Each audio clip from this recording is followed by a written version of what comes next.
The chamber floated in the void between stars, a massive structure built from materials that bent light around its edges.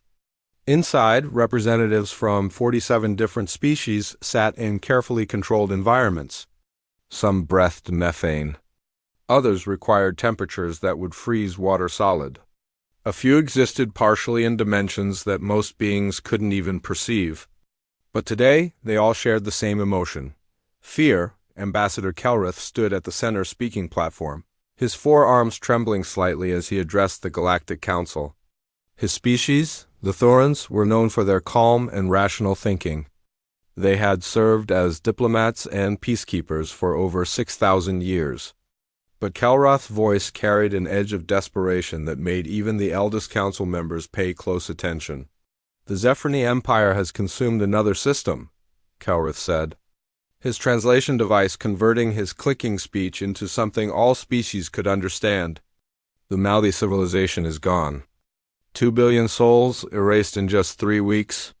That brings the total to 17 extinct species in 2 generations. A heavy silence filled the chamber.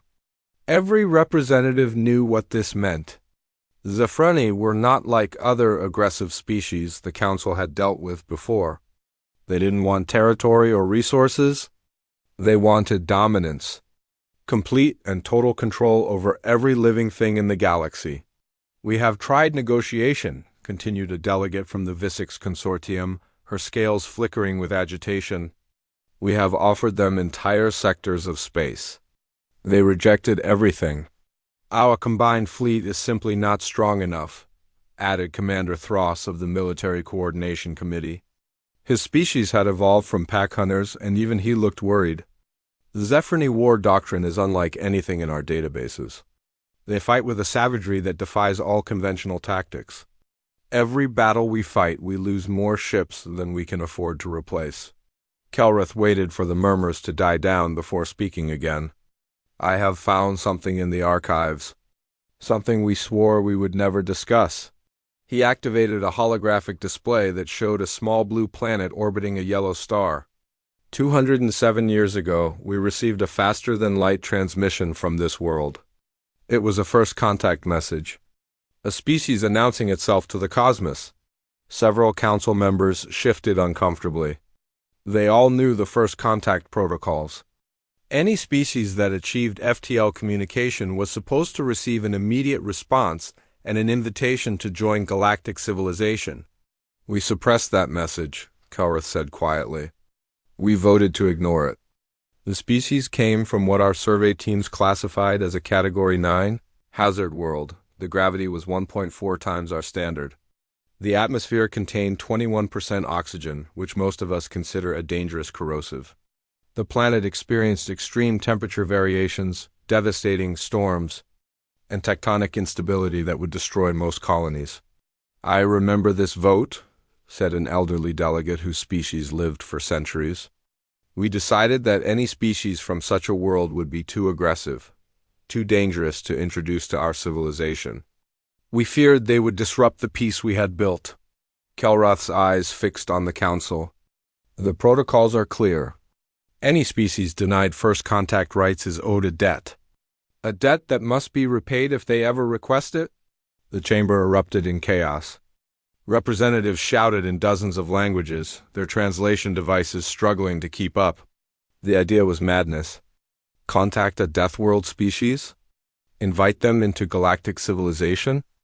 After 2 centuries of deliberate silence? "You cannot be serious," hissed the Visix delegate. "You want to bring monsters into our midst to fight other monsters?" "I want to survive," Kelroth shot back. "And right now, conventional thinking is not enough. Zephrony will reach the core worlds within 5 years at their current pace. We are losing this war." He pulled up more data on the mysterious planet. Its designation was Sol 3, but its inhabitants called it Earth. The intercepted transmissions showed a species that had somehow not just survived, but thrived on their nightmare world. They had split the atom. They had built machines that could think. They had touched their own moon with their own hands, using nothing but chemical rockets and mathematics. "Look at their history," Kelroth said, displaying more data. constant warfare, climate catastrophes, mass extinctions, diseases that killed millions, and yet they kept going. They kept building. They kept reaching for the stars. That doesn't mean they can fight the Zephyrini, argued Commander Thros, though his voice lacked conviction. No, Kelrith agreed. But every other species in this council evolved on gentle worlds. Our planets were kind to us. We never had to fight for every breath, every drop of water, every scrap of food. We became intelligent because we had the luxury of cooperation. He gestured at the blue planet. They became intelligent despite their world trying to kill them every single day. What do you think that creates? The question hung in the air. Several delegates checked their own species' evolutionary records. Comparing them to what little was known about Earth, the differences were staggering. Most council species had evolved in stable, resource-rich environments. Competition existed, but it was manageable. Earth's history was written in blood and extinction events. I've studied their transmissions for months, Kelrith continued. Their entertainment, their news broadcasts, their cultural exchanges. Do you know what I found? They have hundreds of words for war in their various languages. They have entire academic disciplines devoted to studying conflict. They write poetry about battle. They make art from their struggles. That proves they're dangerous, someone shouted. It proves they understand something we've forgotten, Kelrith countered. Survival isn't guaranteed. Peace isn't the natural state of the universe. It must be fought for, defended, and sometimes paid for in blood. The debate raged for hours. Some delegates argued that contacting Earth was a betrayal of everything the Council stood for. Others suggested that if the humans were truly as dangerous as feared, they might simply join the Zephyrini and make things even worse. A few pointed out that 2 centuries had passed since the first transmission. The humans might have destroyed themselves by now. As many aggressive species did, finally the Supreme Arbiter called for a vote. The motion was simple: authorize first contact with humanity and offer them full Council membership in exchange for military assistance against the Zephyrini Empire. The vote would require a 2/3 majority to pass. The chamber fell silent as each delegate entered their decision. Kelrith watched the count climb slowly. 53% in favor, 60%. The number crawled upward as undecided delegates made their choices. 65%. 67%. The motion passed with barely a vote to spare. Then it is decided, the Supreme Arbiter announced. We will send a delegation to Sol-3 and make contact with humanity. Ambassador Kelrith, since this was your proposal, you will lead the mission. Select your team and depart immediately. Kelrith bowed, all 4 arms crossing over his chest in acknowledgement. As the council dispersed, many delegates avoided his gaze. They had just voted to invite an unknown species from a death world into their civilization, during the greatest crisis they had ever faced. History would either remember this as the moment they were saved or the moment they doomed themselves, that night. As Kelrith prepared the diplomatic package that would be sent ahead of the delegation, he looked at the image of Earth one more time. It was beautiful in a terrifying way. Massive storms swirled across its surface. Volcanoes glowed like wounds in the darkness. Vast oceans that could swallow entire civilizations rolled with waves that would crush most ships. And somewhere down there, creatures that called themselves human looked up at those same stars and dreamed of reaching them. Kelrith sealed the transmission and authorized its departure. The message would travel faster than any ship, arriving at Earth in just 3 days. It contained the truth about what had happened 2 centuries ago. An apology and an offer the humans would almost certainly refuse. What species would want to fight someone else's war? What civilization would trust a council that had deliberately ignored them for 200 years? But Kelrith had read enough human transmissions to know one thing about them. They had a concept they called honor. They believed in debts and obligations. And they seemed to have an almost pathological need to help those who couldn't help themselves. It was a slim hope. But it was the only hope they had left. The human ship emerged from faster-than-light travel 3 days ahead of schedule, which immediately set off alarm bells throughout Unity Station. The Council's best vessels needed exactly 2 weeks to make the journey from Earth's system. The humans had done it in 11 days. Ambassador Kelrith stood in the observation deck, watching the human vessel approach. It looked nothing like any Council ship, where their designs were elegant and efficient, flowing with graceful curves that minimized energy resistance. The human ship was a brutal block of metal and armor plating. It looked less like a diplomatic vessel and more like a flying fortress. "They're requesting permission to dock," reported the station's traffic controller, her voice tight with nervousness. "Should we direct them to the quarantine section?" "No," Kelrith said firmly. "They're our guests. Give them Diplomatic Bay 7. As the human ship maneuvered into position, Kelrith noticed something else unusual. Most species required careful guidance from the station's automated systems to dock safely. The humans did it manually, with a precision that suggested extensive practice. Their pilot brought the massive vessel in without a single correction from station control. Kelrith made his way to the reception area, joined by a dozen other Council representatives who had volunteered or been ordered to meet humanity's delegation. Most looked nervous. A few looked openly terrified. Everyone had read the intelligence reports about Earth. The airlock opened with a hiss of equalizing pressure. The first human through was a woman in a dark blue uniform with simple insignia on her shoulders. She was tall, at least by the standards of most Council species. What struck Kelrith immediately was how she moved. There was a controlled power in every step, like a predator that was holding itself back. "Ambassador Kelrith?" The woman said, her voice clear and strong. "I'm Ambassador Chun Wei, representing the United Earth Coalition. Thank you for having us." She extended her hand, which Kelrith knew from his research was a human greeting gesture. He reached out with one of his own hands and grasped it. The strength in her grip shocked him. She wasn't trying to hurt him, he could tell, but there was such power in those fingers. Her hand felt like it was made of steel cables wrapped in skin. "Welcome to Unity Station," Kelrith managed to say. "We're honored by your prompt arrival." "We figured the situation was urgent," Chun said, releasing his hand. "May I introduce the rest of our delegation?" 5 more humans emerged from the airlock. There was a military officer with scars on his face that suggested he'd seen actual combat. A scientist whose eyes seemed to take in everything with rapid calculation. A cultural attaché who smiled warmly despite the obvious tension in the room. An engineer who immediately started examining the station's construction with professional interest. And a security officer who stood quietly in the background, watching everything with the patient intensity of someone trained to spot threats. "The Council." Representatives introduced themselves one by one. Kelrith watched the humans carefully. They showed no signs of discomfort despite the fact that Unity Station's gravity was set to standard, which was significantly lower than Earth's. In fact, they seemed almost too comfortable, moving with an ease that made it look like they were walking through water rather than air. "If you'll follow me," Kelrith said. "We've prepared a briefing room where we can discuss the details." As they walked through the station's corridors, Kelrith noticed how other species reacted to the humans.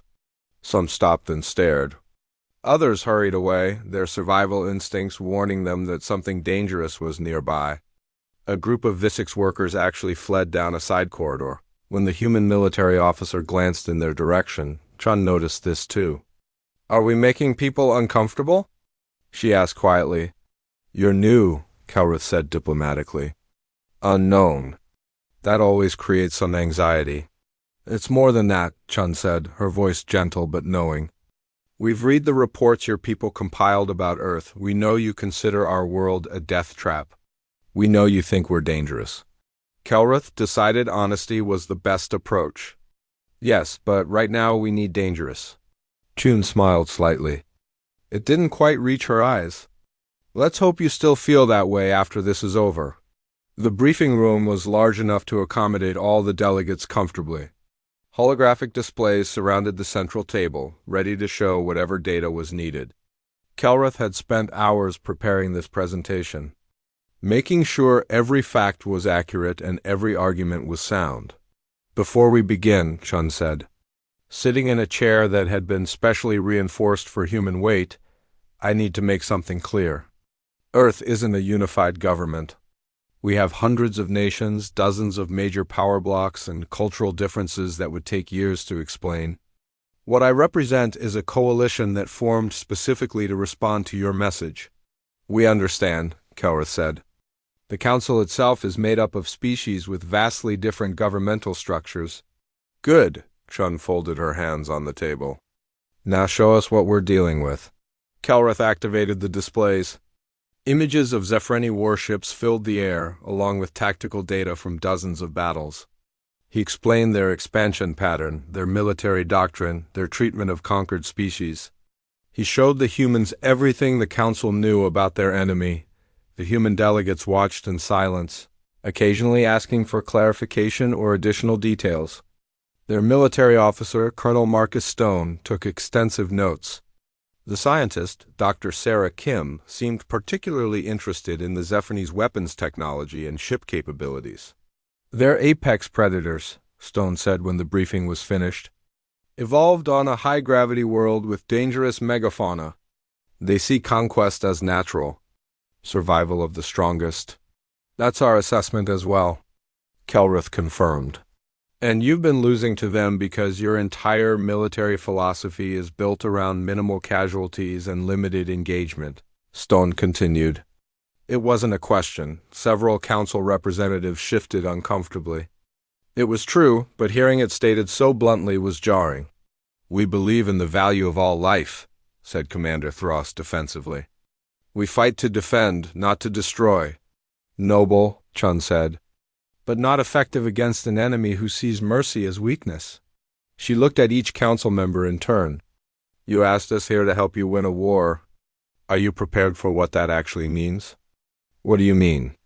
Asked the Visix delegate. War isn't clean, Stone said, his scarred face serious. Real war, the kind you win or die trying, requires sacrifices. It requires making choices that will haunt you for the rest of your life. It requires being willing to do things that civilized people shouldn't have to do. The room fell silent. The council representatives had read about human warfare in the intercepted transmissions, but hearing about it directly was different. These beings had fought each other for thousands of years. They had refined killing into a science. We need time to discuss your offer among ourselves, Chun said. But first I need to know something. Why did you ignore us for 2 centuries? Kelrith had been dreading this question. Fear, we were afraid of what you might become. We looked at your world and saw something that shouldn't exist.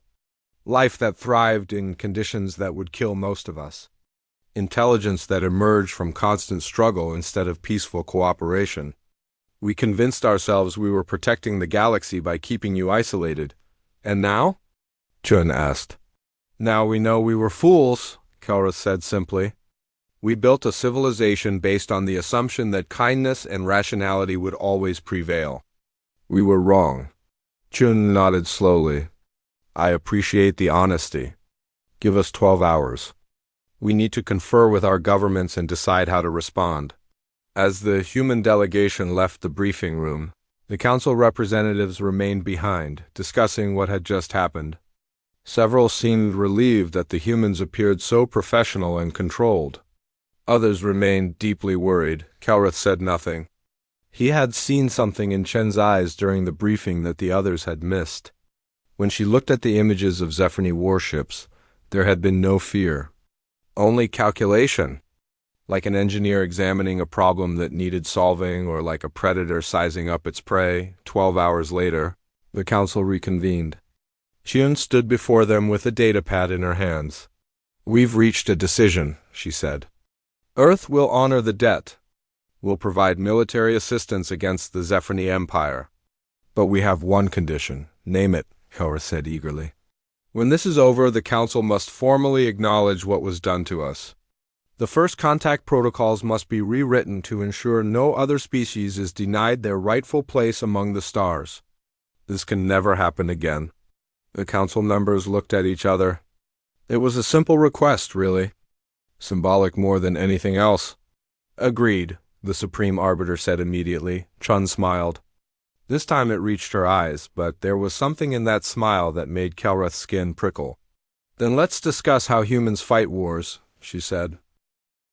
The colony world of Paxara burned under a sky filled with enemy ships.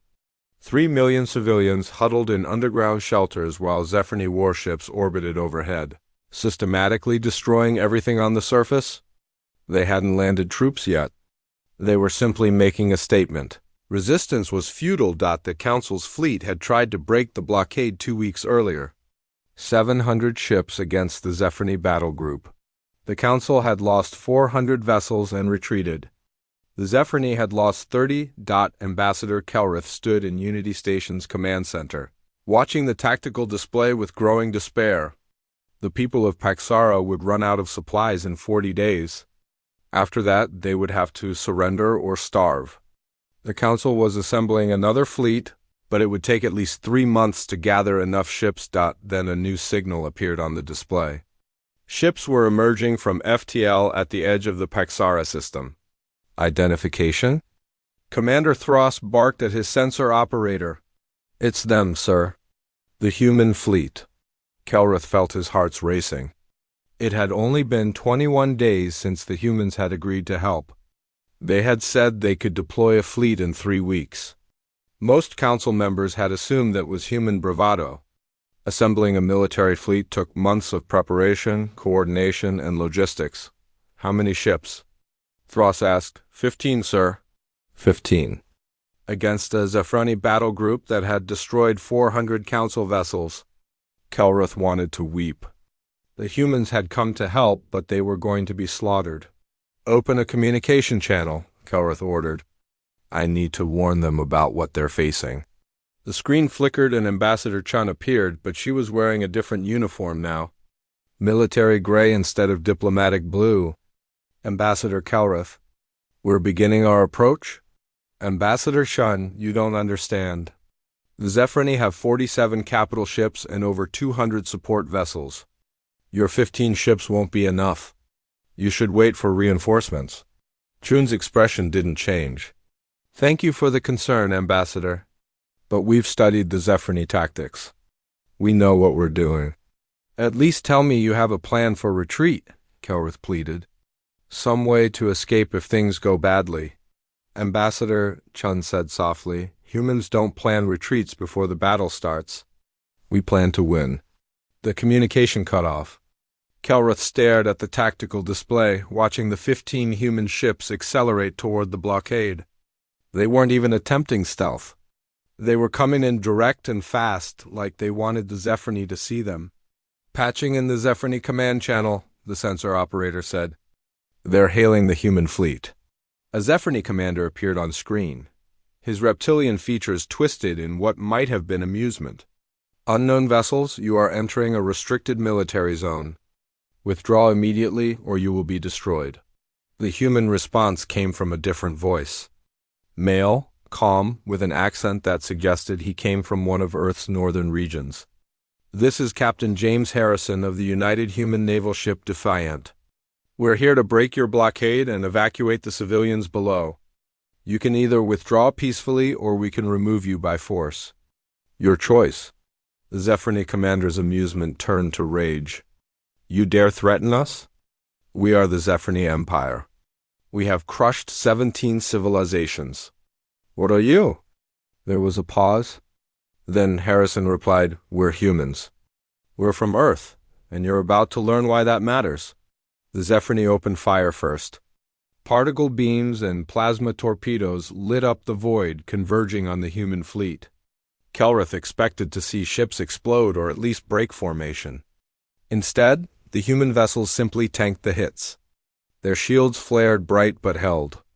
Their armor plating, impossibly thick by Council standards, absorbed impacts that would have crippled any other ship. Then the humans returned fire. The Council had seen plenty of weapons technology. Most species used energy weapons because they were efficient and precise. The humans apparently hadn't gotten that message. They used everything. Railguns that fired solid slugs at a fraction of light speed. Missiles that maneuvered with their own intelligence. lasers that could cut through armor like it was paper. And something else, something that made Calrath's blood run cold. Nuclear weapons. The humans were using nuclear explosives in space combat. Warheads that released the power of small stars. The Council had banned such weapons thousands of years ago as too brutal, too indiscriminate. The humans deployed them with tactical precision. The first Zephyr ship to die learned this lesson. A human destroyer, smaller than its opponent, closed to what seemed like suicidal range. The Zephyr focused their fire on it, punching holes through armor and shields. The destroyer's engines failed. Its weapon systems went offline. The Zephyr commander must have thought it was a kill.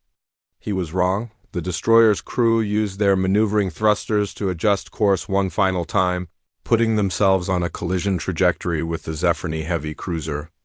Then they fired every remaining missile they had, each one armed with a nuclear warhead. At point-blank range, the explosion was visible from Unity Station, 3 light-years away due to the FTL sensors. Both ships were destroyed instantly, vaporized in nuclear fire. They sacrificed themselves, someone whispered in the command center. They actually chose to die. But the battle wasn't over. If anything, the loss of their ship seemed to make the other human vessels fight harder. They moved through the Zephyr formation like sharks among smaller fish, targeting critical systems with a precision that spoke of extensive intelligence gathering. The human ships worked together in ways the Council had never seen. When one vessel's shields failed, another moved to cover it.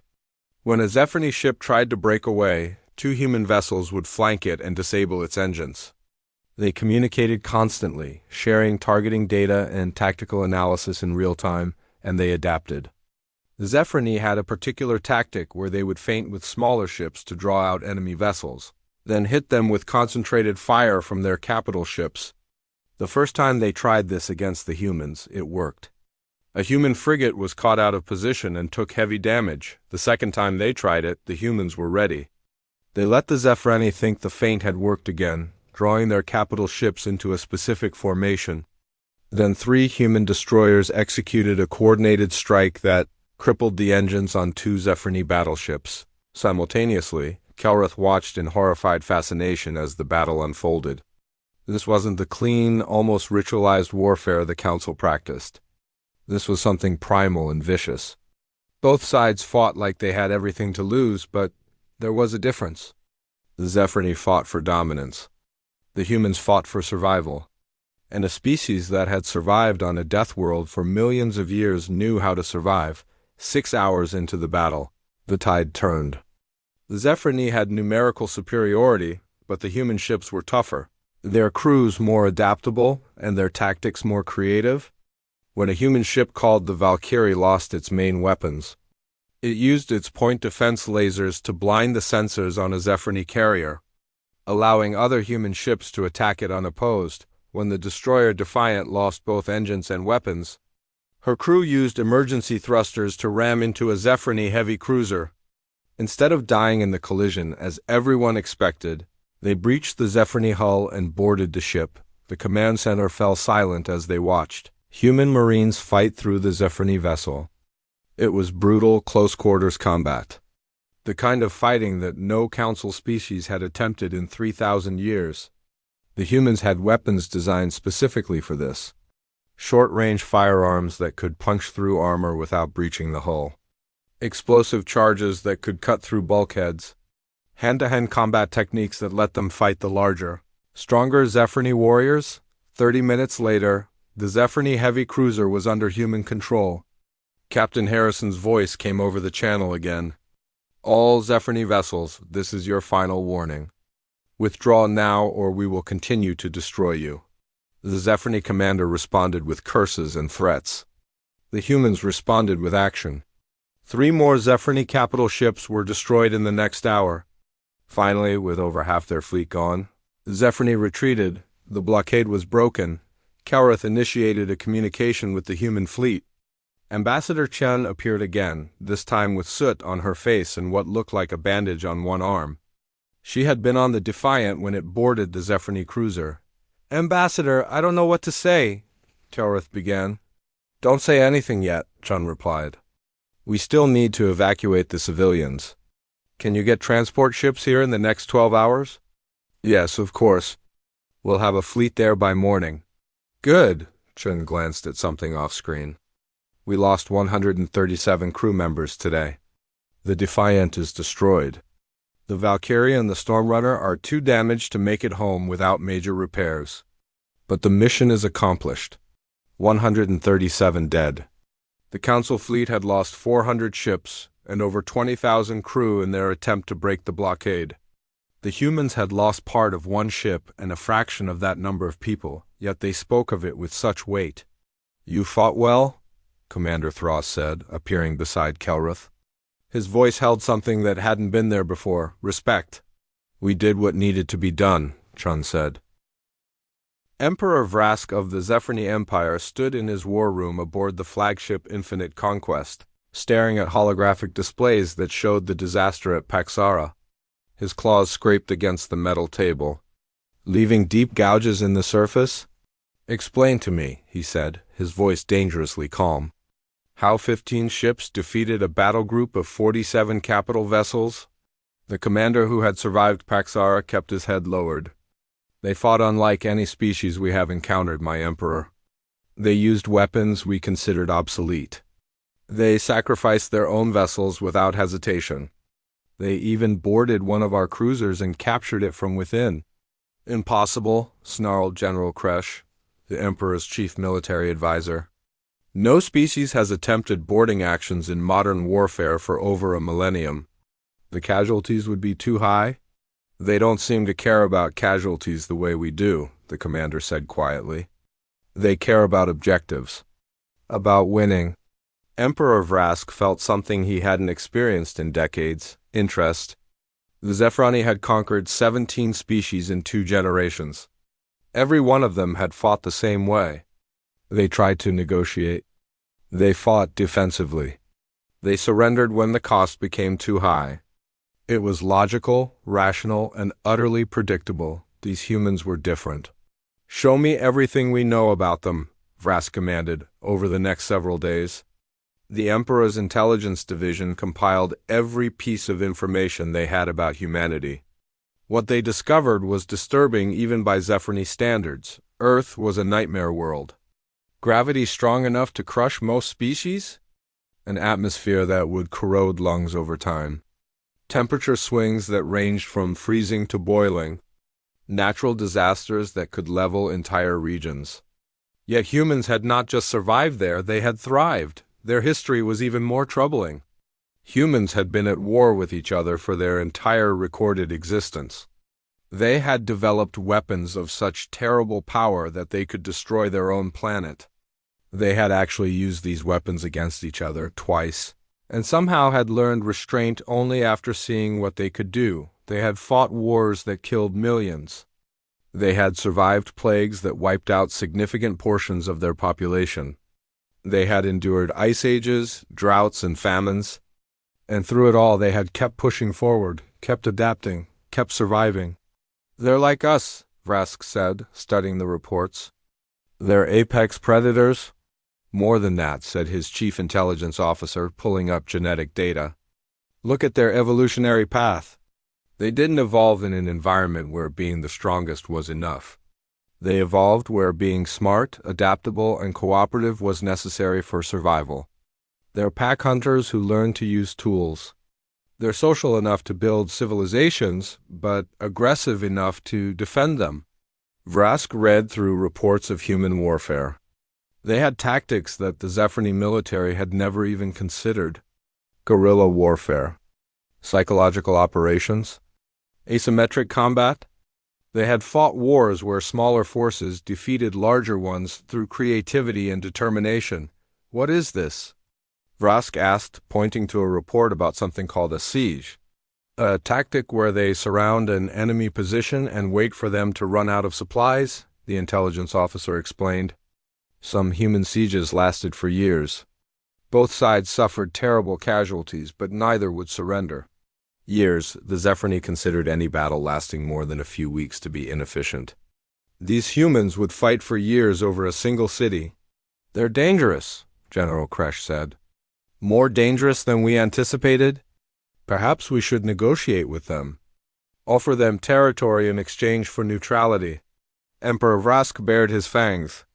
No, if we show weakness now, every species in the galaxy will see it. The Council will gain courage. Our empire will crumble.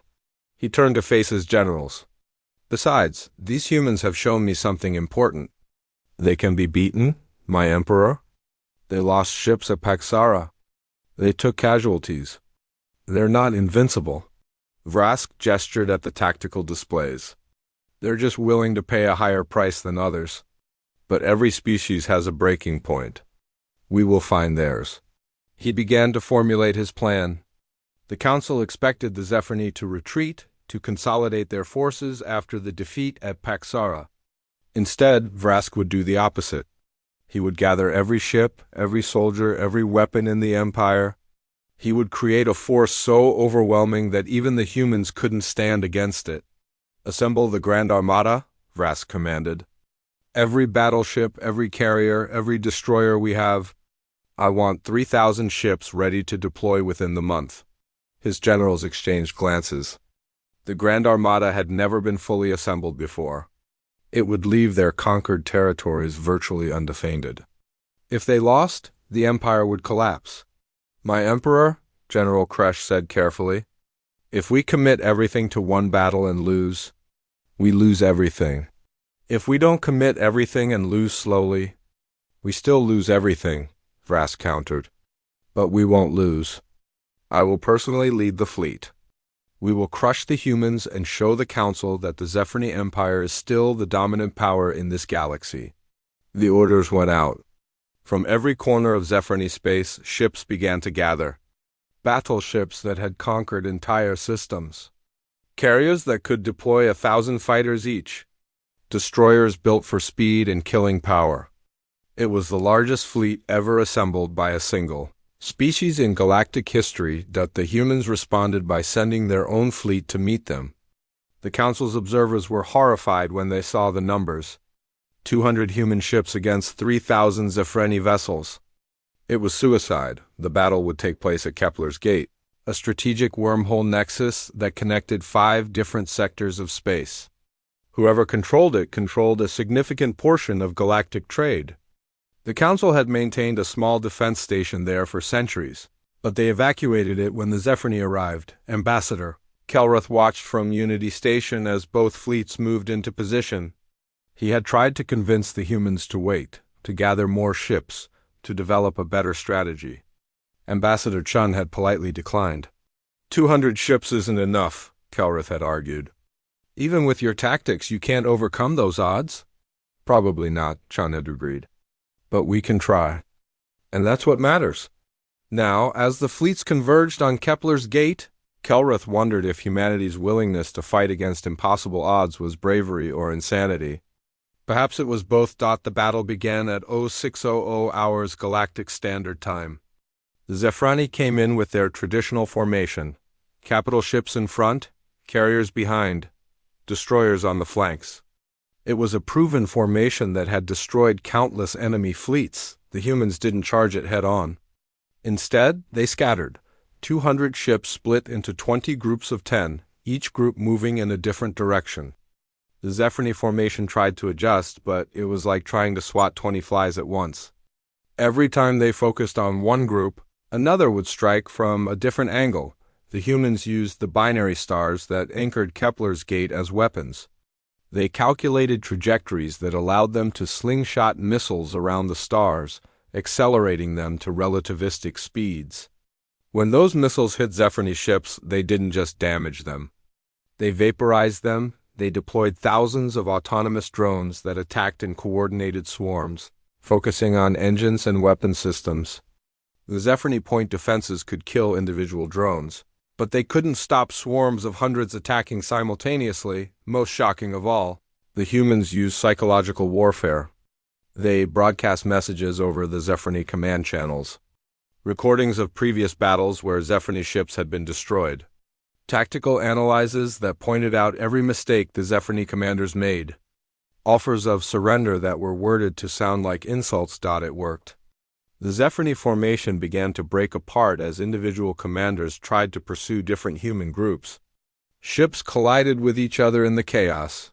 Fighter squadrons found themselves without carrier support. Emperor Vrask watched his perfect armada fall into disarray and felt rage building in his chest. All ships, reform on my position, now! The Zephyrni fleet began to consolidate around the Infinite Conquest. It was exactly what the humans were waiting for. 3 human battleships that had been hiding in the shadow of the larger binary star emerged at full burn, heading straight for the Emperor's flagship. Destroy them! Vrask commanded. Every weapon on the Infinite Conquest and 100 supporting ships opened fire. The 3 human battleships took incredible damage.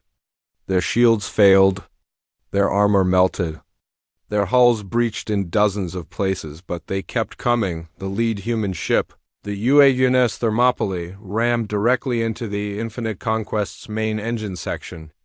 The explosion was catastrophic. Both ships were crippled, drifting. The second human ship, the UHNS Alamo, positioned itself between the Infinite Conquest and the rest of the Zephyrni fleet. It fired every weapon it had, holding off dozens of ships, while the third human vessel, the UHNS Normandy, launched boarding pods directly at the Emperor's flagship. Human marines poured into the Infinite Conquest. They fought through corridors designed for beings twice their size. They used explosives to breach bulkheads when the doors were sealed against them. They adapted to Zephyrni tactics within minutes of encountering them. Emperor Vrask found himself fighting for his life in his own war, Rune. The news of Kepler's gate spread across the galaxy at the speed of light. The Zephyrni Empire, which had seemed unstoppable just months before, collapsed almost overnight. Regional governors declared independence. Conquered species rose up in rebellion. The carefully constructed military machine that had crushed 17 civilizations fell apart without its central leadership.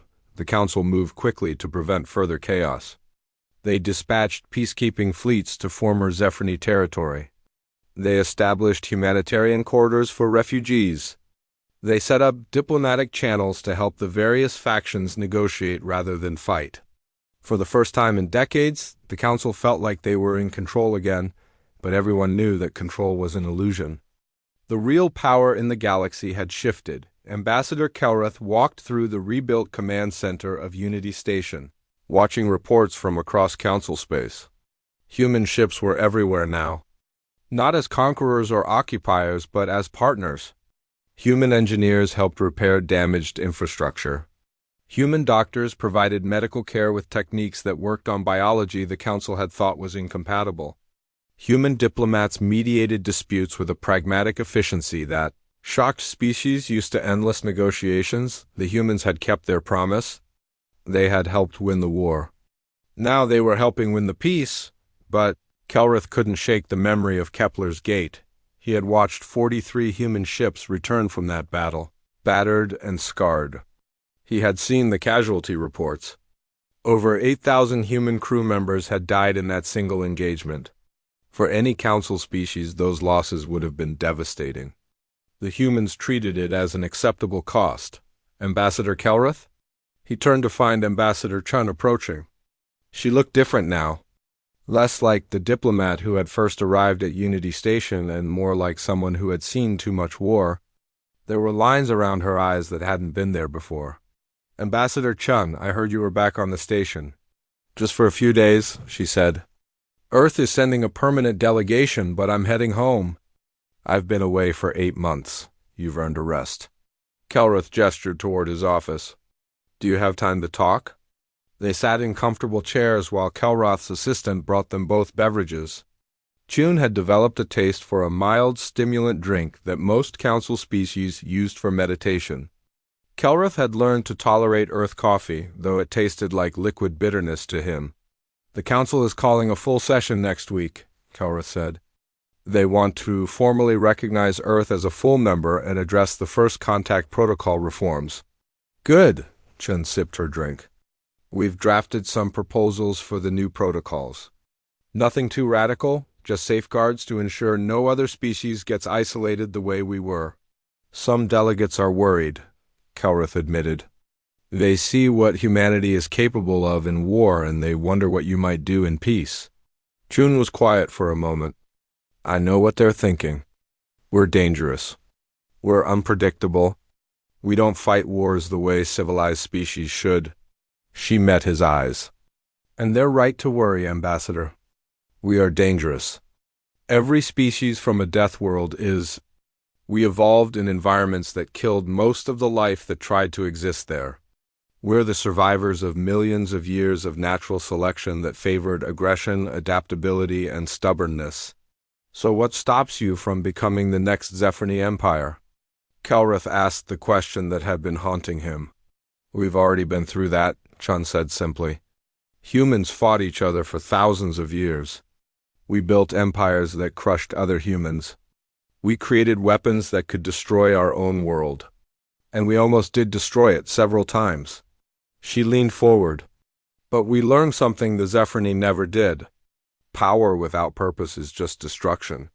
Strength without wisdom is just brutality. How did you learn that? The hard way. Through wars that killed millions. Through mistakes that haunted us for generations. Through watching cities burn and children starve and knowing we had caused it. Chion's voice was heavy with old pain. Every human child learns about those mistakes. We teach them what happens when power is abused.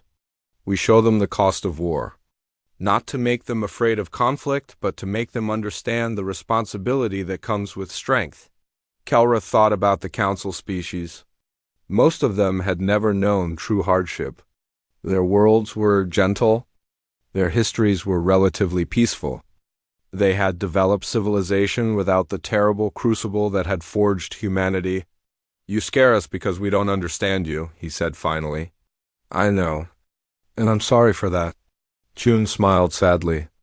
But maybe it's not a bad thing. Maybe the galaxy needs to remember that peace isn't free. It has to be defended, sometimes with words and diplomacy, sometimes with weapons and blood. Is that what you'll tell the council next week? Not exactly. Chun pulled out a datapad. I'm going to tell them about a concept we have on Earth. It's called peace through strength. It means you maintain peace not by being weak and hoping others will be kind, but by being strong enough that no one wants to fight you. That sounds like the Zephyr philosophy. It's not. The Zephyr believed in strength through conquest. They were strong because they destroyed others. Chun tapped the datapad. We believe in strength through preparation. Be strong so you don't have to fight. Be ready so you can deter aggression. Respect others not because you fear them, but because you recognize their right to exist. Kelrith took the datapad and read through the proposals. They were comprehensive and thoughtful. Humanity wanted to help the Council build a real military force. Not for conquest, but for defense. They wanted to establish training programs where Council species could learn from human experience. They wanted to create rapid response fleets that could intervene before conflicts became catastrophic. This would change everything, Kelrith said. It has to change. The Zephyr proved that. Your old system couldn't handle a truly aggressive species. The next threat might be worse. Chin stood and walked to the viewport, looking out at the stars. We're not asking the Council to become like us. We're asking them to learn from us. Take what works, adapt it to your own values, and build something better than what either of us could do alone.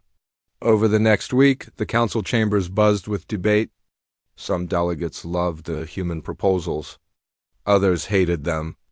A few species threatened to leave the Council. If humanity was given too much influence, when the day of the formal session arrived, every seat was filled. Representatives from 63 species gathered to decide the future of galactic civilization. Ambassador Chun stood at the central platform, where Kelrith had stood months ago when he proposed contacting Earth. Members of the Council, Chun began, her voice carrying to every corner of the chamber. I stand before you as the representative of a species you feared. A species you deliberately kept isolated because you thought we were too dangerous to join your civilization. Some delegates shifted uncomfortably. The shame of that decision still lingered. You were right to fear us, Chun continued. We are dangerous. We come from a world that tried to kill us every day for millions of years. We evolved to fight, to survive, to never give up no matter how bad things got. She paused. But you were also wrong about us. Because being dangerous doesn't mean being cruel. Being strong doesn't mean being oppressive. Being willing to fight doesn't mean wanting to fight. She pulled up holographic images of Earth, not the harsh death world the Council had seen in survey data, but the beautiful planet humans called home. Oceans that sparkled in sunlight. Mountains that touched the clouds. Forests that teemed with life. This is our world. Yes, it's dangerous. Yes, it kills the weak and the unlucky. But it's also beautiful, and we love it. We fight to protect it. We built our entire civilization around the idea that even a harsh world deserves to be treasured, that life has value even when it's hard. The images changed to show human cities. Not military installations or weapons factories, but places where children played and artists created and people lived normal, peaceful lives. We didn't come here to conquer you or replace you. We came because you needed help and we owed you a debt. That debt is now paid. Chun looked around at all the assembled delegates. But we'd like to stay. Not as your warriors or your weapons, but as your partners. We have things to learn from you about cooperation and peace. And maybe we have things to teach you about strength and survival. What if we refuse?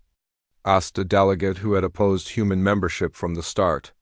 What if we decide we don't want dangerous Deathworlders in our civilized council? Chun met the delegate's gaze calmly. Then we'll respect that decision and return to Earth. We won't force ourselves on anyone. But before you decide, understand this. The galaxy is bigger than the Council. There are thousands of species out there you haven't made contact with yet. Some of them might be peaceful. Some might be like the Zephyrini or worse. She gestured at the star map surrounding them. You can face those threats alone, relying on the old ways that failed against the Zephyrini. Or you can face them with allies who understand that sometimes the only way to preserve peace is to be ready for war. The vote took 3 hours. Every species debated internally before casting their decision. When the results were finally tallied, humanity's membership was approved by a margin of 72%.